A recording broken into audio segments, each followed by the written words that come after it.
Hey there, I'm Marlise, and I serve on the vestry and I run the communications team. If this is your first time on our channel, welcome. Please take a moment and subscribe. We post sermons and other content here every week. If you've been hanging out on our channel for a while, maybe take a moment and fill out our online Connect card. That lets me know that you're here and we can reach back out to you. Now enjoy the message. Please be comfortable. Thanks. I'm a little rusty, so bear with me. So Moses leads his people to the promised land, and he dies having merely seen it. He does not enter the promised land, and the text makes it a point to say that his eyesight and vigor had not diminished, even in his old age. So why did he die? Because he had served God's purpose.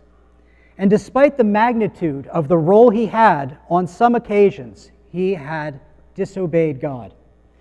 The most notable of these is in Numbers, when God asked Moses to speak to the stone so that it would release water.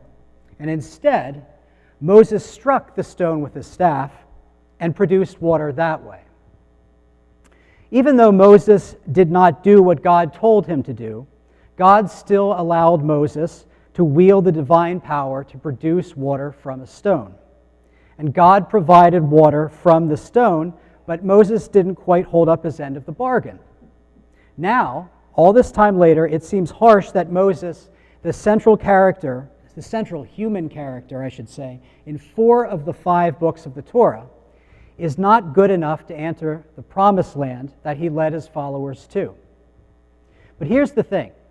Over the course of Exodus, Leviticus, Numbers, and Deuteronomy, we get this overarching narrative of both being literally lost in the desert and people being lost in the spiritual sense. And while it isn't necessarily the simplest narrative, it isn't 4 books worth of narrative either.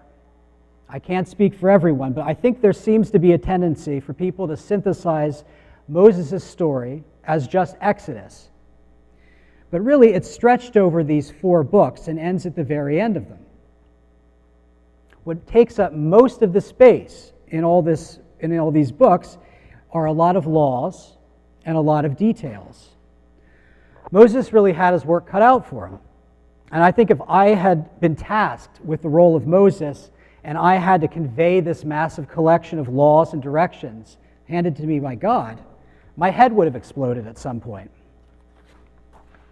So, I think Moses was a really impressive guy, not because of the supernatural stuff that God empowered him to do, but because of the mundane stuff that God empowered him to do.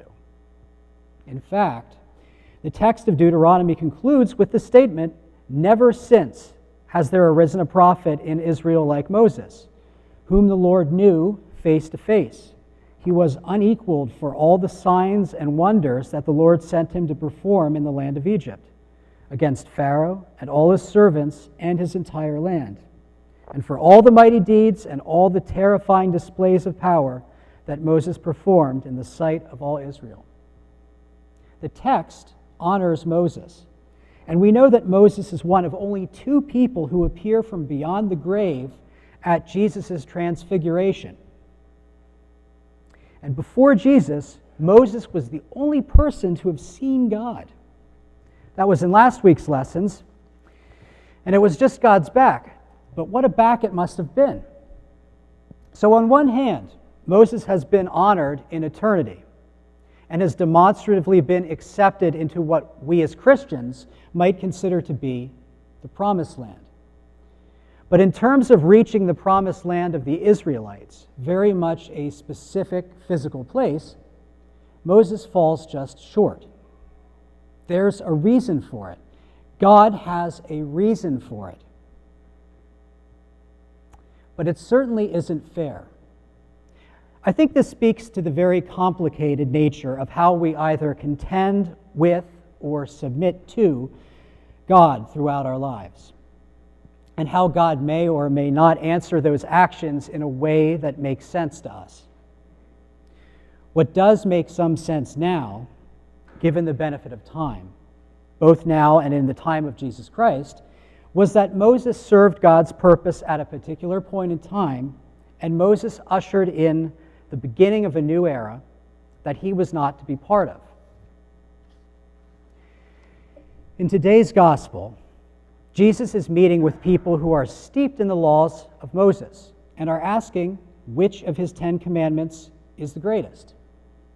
Interestingly, if you look at the way Moses presented the 10 commandments, what Jesus is referring to as the first 2 commandments are somewhat blurry. The others are laid out in a relatively straightforward way. Don't use the Lord's name in vain, keep the Sabbath holy, honor your parents, don't murder, don't commit adultery, don't steal, don't lie, don't covet things. These other 8 commandments lead into the massive list of do's and don'ts that Moses provides in the rest of the Torah.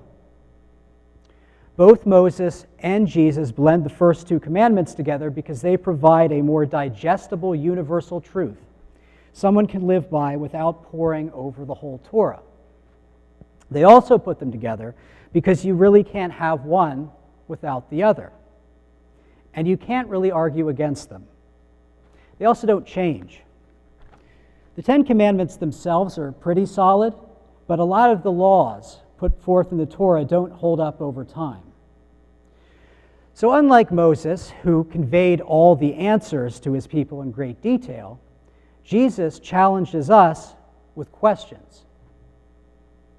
Jesus asks, how can the Messiah be both a descendant of King David and the Lord above King David?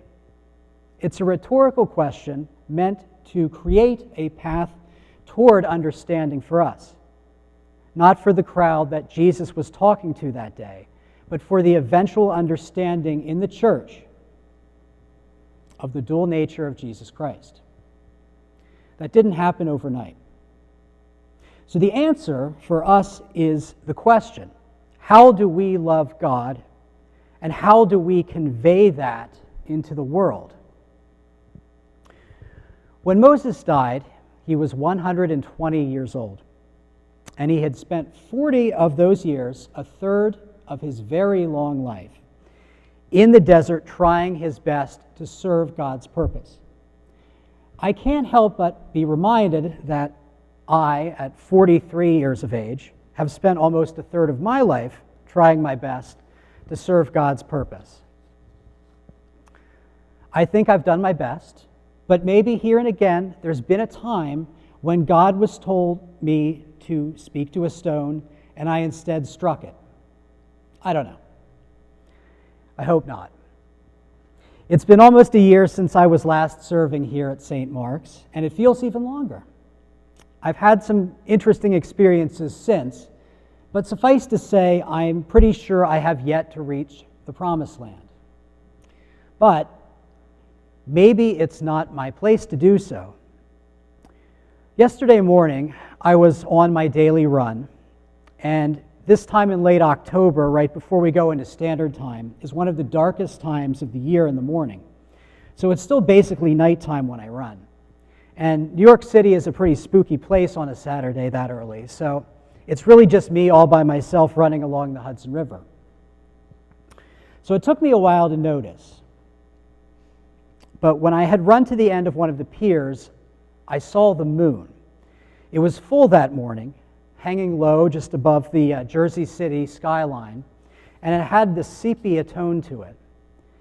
And when I'd passed the dog park earlier, I could hear the dogs baying, and then I realized that must have been why. So when I got to the end of the pier, I had to stop and take a picture. Now bear in mind, when I'm running, I stop for nothing. So it's notable that I was compelled to take a picture. Unfortunately, the picture itself doesn't do the sight justice, but it's pretty good.